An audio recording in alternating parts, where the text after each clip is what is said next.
تفہیم القرآن سید ابوالعلا مودودی سورہ توبہ آیات 113 تا 129۔ اعوذ باللہ من الشیطان الرجیم۔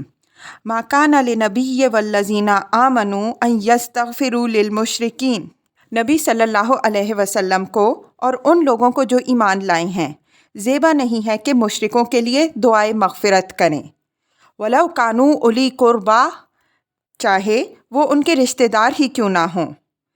مِن بَعْدِ مَا تَبَيَّنَ لَهُمْ أَنَّهُمْ أَصْحَابُ الْجَحِيمِ، جب کہ ان پر یہ بات کھل چکی ہے کہ وہ جہنم کے مستحق ہیں۔ تفسیر: کسی شخص کے لیے معافی کی درخواست لازماً یہ معنی رکھتی ہے کہ اول تو ہم اس کے ساتھ ہمدردی و محبت رکھتے ہیں، دوسرے یہ کہ ہم اس کے قصور کو قابل معافی سمجھتے ہیں۔ یہ دونوں باتیں اس شخص کے معاملے میں تو درست ہیں جو وفاداری کے زمرے میں شامل ہو اور صرف گناہ گار ہو، لیکن جو شخص کھلا ہوا باغی ہو، اس کے ساتھ ہمدردی و محبت رکھنا اور اس کے جرم کو قابل معافی سمجھنا نہ صرف یہ کہ اصولاً غلط ہے، بلکہ اس سے خود ہماری اپنی وفاداری مشتبہ ہو جاتی ہے۔ اور اگر ہم محض اس بنا پر کہ وہ ہمارا رشتہ دار ہے یہ چاہیں کہ اسے معاف کر دیا جائے، تو اس کے معنی یہ ہیں کہ ہمارے نزدیک رشتہ داری کا تعلق خدا کی وفاداری کے مقتضیات کی بنسبت زیادہ قیمتی ہے، اور یہ کہ خدا اور اس کے دین کے ساتھ ہماری محبت بے لاگ نہیں، اور یہ کہ جو لاگ ہم نے خدا کے باغیوں کے ساتھ لگا رکھی ہے، ہم چاہتے ہیں کہ خدا خود بھی اسی لاگ کو قبول کر لے اور ہمارے رشتہ دار کو تو ضرور بخش دے، خواہ اسی جرم کا ارتکاب کرنے والے دوسرے مجرموں کو جہنم میں جھونک دے۔ یہ تمام غلط باتیں ہیں، اخلاص اور وفاداری کے خلاف ہیں اور اس ایمان کے منافی ہیں جس کا تقاضا یہ ہے کہ خدا اور اس کے دین کے ساتھ ہماری محبت بالکل بے لاگ ہو، خدا کا دوست ہمارا دوست ہو اور اس کا دشمن ہمارا دشمن۔ اسی بنا پر اللہ تعالیٰ نے یہ نہیں فرمایا کہ مشرکوں کے لیے مغفرت کی دعا نہ کرو، بلکہ یوں فرما دیا کہ تمہارے لیے یہ زیبا نہیں ہے کہ تم ان کے لیے مغفرت کی دعا نہ کرو، یعنی ہمارے منع کرنے سے اگر تم باز رہے تو کچھ بات نہیں، تم میں تو خود وفاداری کی حس اتنی تیز ہونی چاہیے کہ جو ہمارا باغی ہے اس کے ساتھ ہمدردی رکھنا اور اس کے جرم کو قابل معافی سمجھنا تم کو اپنے لیے نازیبا محسوس ہو۔ یہاں اتنا اور سمجھ لینا چاہیے کہ خدا کے باغیوں کے ساتھ جو ہمدردی ممنوع ہے وہ صرف وہ ہمدردی ہے جو دین کے معاملے میں دخل انداز ہوتی ہے۔ رہی انسانی ہمدردی اور دنیاوی تعلقات میں صلح رحمی، مواصلات اور رحمت و شفقت کا برتاؤ تو یہ ممنوع نہیں ہے بلکہ محمود ہے۔ رشتہ دار خواہ کافر ہو یا مومن، اس کے دنیاوی حقوق ضرور ادا کیے جائیں گے۔ مصیبت زدہ انسان کی بہرحال مدد کی جائے گی، حاجت مند آدمی کو بہر صورت سہارا دیا جائے گا، بیمار اور زخمی کے ساتھ ہمدردی میں کوئی کسر اٹھا نہ رکھی جائے گی، یتیم کے سر پر یقیناً شفقت کا ہاتھ رکھا جائے گا۔ ایسے معاملات میں ہرگز یہ امتیاز نہ کیا جائے گا کہ کون مسلم ہے اور کون غیر مسلم۔ وَمَا كَانَ اسْتِغْفَارُ إِبْرَاهِيمَ لِأَبِيهِ إِلَّا عَن مَّوْعِدَةٍ وَعَدَهَا إِيَّاهُ۔ ابراہیم علیہ السلام نے اپنے باپ کے لیے جو دعائے مغفرت کی تھی وہ تو اس وعدے کی وجہ سے تھی جو اس نے اپنے باپ سے کیا تھا۔ تفسیر: اشارہ ہے اس بات کی طرف جو اپنے مشرک باپ سے تعلقات منقطع کرتے ہوئے حضرت ابراہیم علیہ السلام نے کہی تھی کہ سلام علیکم سأستغفر لک ربی انہ کان بی حفیٰ۔ مریم 47۔ آپ کو سلام ہے، میں آپ کے لیے اپنے رب سے دعا کروں گا کہ آپ کو معاف کر دے، وہ میرے اوپر نہایت مہربان ہے۔ اور لَأَسْتَغْفِرَنَّ لَكَ وَمَا أَمْلِكُ لَكَ مِنَ اللَّهِ مِنْ شَيْءٍ۔ ممتحنہ 4۔ میں آپ کے لیے معافی ضرور چاہوں گا اور میرے اختیار میں کچھ نہیں ہے کہ آپ کو اللہ کی پکڑ سے بچوا لوں۔ چنانچہ اس وعدے کی بنا پر آن جناب نے اپنے باپ کے لیے یہ دعا مانگی تھی کہ وَاغْفِرْ لِأَبِي إِنَّهُ كَانَ مِنَ الضَّالِّينَ وَلَا تُخْزِنِي يَوْمَ يُبْعَثُونَ يَوْمَ لَا يَنفَعُ مَالٌ وَلَا بَنُونَ إِلَّا مَنْ أَتَى اللَّهَ بِقَلْبٍ سَلِيمٍ۔ شعراء آیات 86 تا 89۔ اور میرے باپ کو معاف کر دے، بے شک وہ گمراہ لوگوں میں سے تھا۔ اور اس دن مجھے رسوا نہ کر جب کہ سب انسان اٹھائے جائیں گے، جب کہ نہ مال کسی کے کام آئے گا نہ اولاد۔ نجات صرف وہ پائے گا جو اپنے خدا کے حضور بغاوت سے پاک دل لے کر حاضر ہوا ہو۔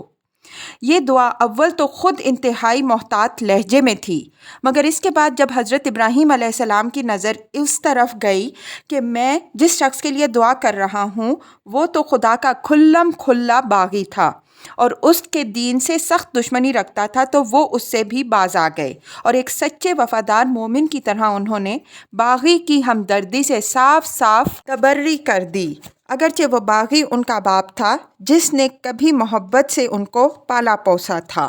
فَلَمَّا تَبَيَّنَ لَهُ أَنَّهُ عَدُوٌّ لِلَّهِ تَبَرَّأَ مِنْهُ، مگر جب اس پر یہ بات کھل گئی کہ اس کا باپ خدا کا دشمن ہے تو وہ اس سے بیزار ہو گیا۔ إِنَّ إِبْرَاهِيمَ لَأَوَّاهٌ حَلِيمٌ، حق یہ ہے کہ ابراہیم علیہ السلام بڑا رقیق القلب اور خدا ترس اور بردبار آدمی تھا۔ تفسیر: متن میں اواہن اور حلیم کے الفاظ استعمال ہوئے ہیں۔ اواہ کے معنی ہیں بہت آہیں بھرنے والا، زاری کرنے والا، ڈرنے والا، حسرت کرنے والا، اور حلیم اس شخص کو کہتے ہیں جو اپنے مزاج پر قابو رکھتا ہو، نہ غصے اور دشمنی اور مخالفت میں آپے سے باہر ہو، نہ محبت اور دوستی اور تعلق کے خاطر میں حد اعتدال سے تجاوز کر جائے۔ یہ دونوں لفظ اس مقام پر دوہرے معنی دے رہے ہیں۔ حضرت ابراہیم علیہ السلام نے اپنے باپ کے لیے دعائے مغفرت کی کیونکہ وہ نہایت رقیق القلب آدمی تھے۔ اس خیال سے کانپ اٹھے تھے کہ میرا باپ جہنم کا ایندھن بن جائے گا، اور حلیم تھے اس ظلم و ستم کے باوجود جو ان کے باپ نے اسلام سے ان کو روکنے کے لیے ان پر ڈھایا تھا۔ ان کی زبان اس کے حق میں دعا ہی کے لیے کھلی۔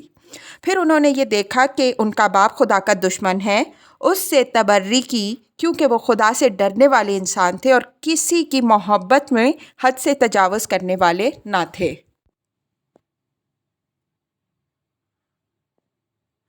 وَمَا كَانَ اللَّهُ لِيُضِلَّ قَوْمًا بَعْدَ إِذْ هَدَاهُمْ حَتَّى يُبَيِّنَ لَهُم مَا يَتَّقُونَ۔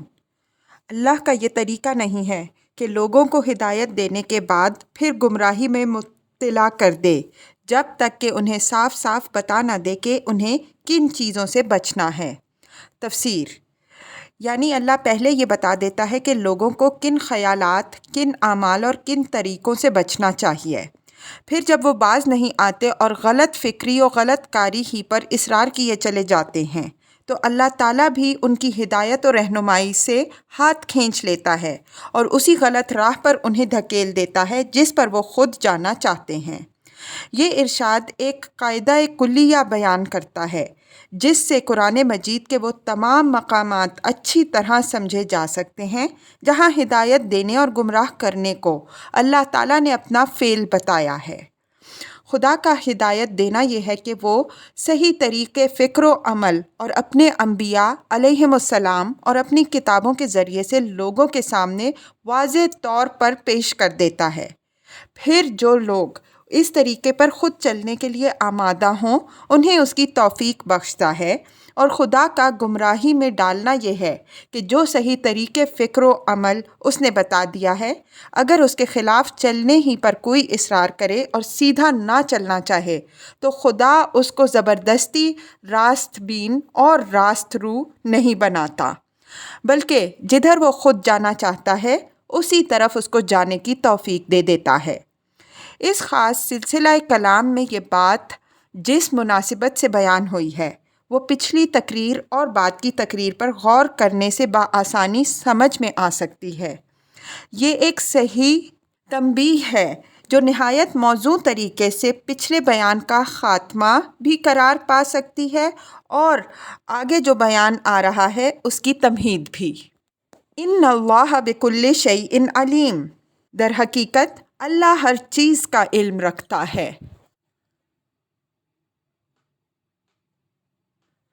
ان اللہ لہ ملک السماوات والارض، اور یہ بھی واقعہ ہے کہ اللہ ہی کے قبضے میں آسمان و زمین کی سلطنت ہے۔ یحیی و یمیت، اسی کے اختیار میں زندگی اور موت ہے۔ وَمَا لَكُم مِّن دُونِ اللَّهِ مِن وَلِيٍّ وَلَا نَصِيرٍ، اور تمہارا کوئی حامی و مددگار ایسا نہیں ہے جو تمہیں اس سے بچا سکے۔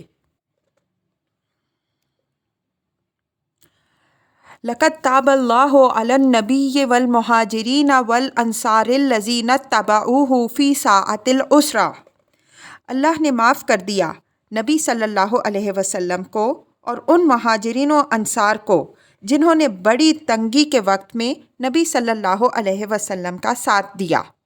تفسیر، یعنی غزوہ تبوک کے سلسلے میں جو چھوٹی چھوٹی لغزشیں نبی صلی اللہ علیہ وسلم اور آپ صلی اللہ علیہ وسلم کے صحابہ رضی اللہ عنہم اجمعین سے ہوئیں، ان سب کو اللہ نے ان کی اعلیٰ خدمات کا لحاظ کرتے ہوئے معاف فرما دیا۔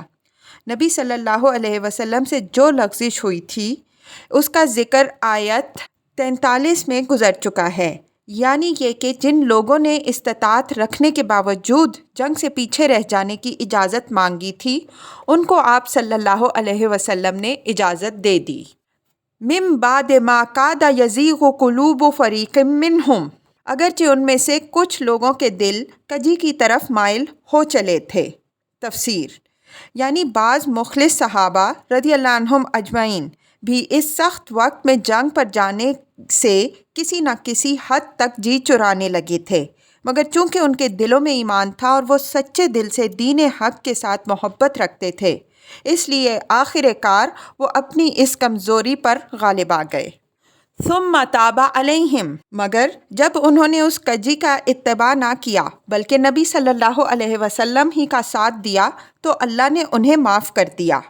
تفسیر، یعنی اب اللہ اس بات پر ان سے مواخذہ نہ کرے گا کہ ان کے دلوں میں کجی کی طرف یہ میلان کیوں پیدا ہوا تھا، اس لیے کہ اللہ اس کمزوری پر گرفت نہیں کرتا جس کی انسان نے خود اصلاح کر لی ہو۔